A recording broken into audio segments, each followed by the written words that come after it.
Ordinary niacinamide 10% and zinc 1% সম্পর্কে সবাই অবগত আছেন। এটার মেন ইনগ্রিডিয়েন্ট হলো নায়াসিনামাইড অ্যান্ড জিঙ্ক BCA।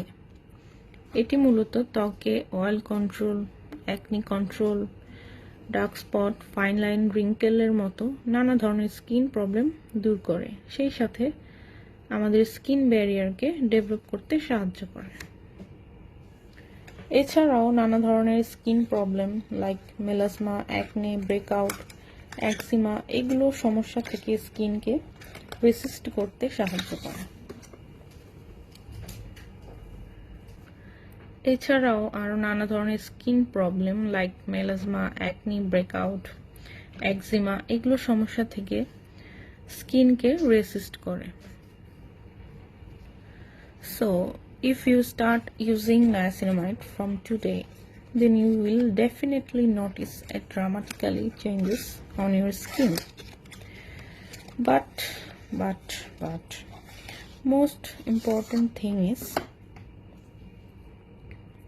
এই নায়াসিনামাইড কি আপনার স্কিনের জন্য সুইটেবল?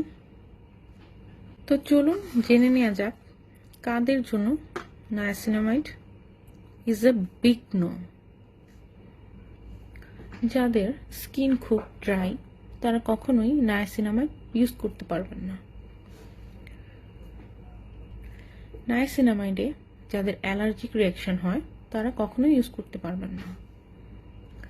যারা প্রথমবার ইউজ করছেন তারা সপ্তাহে 2 বার ইউজ করবেন, তারপর ধীরে ধীরে এর ব্যবহার বাড়াবেন।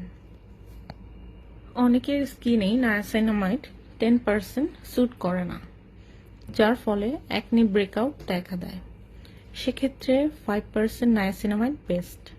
তবে যে কোনো ইউজ করার আগে অবশ্যই প্যাচ টেস্ট করে নিতে হবে।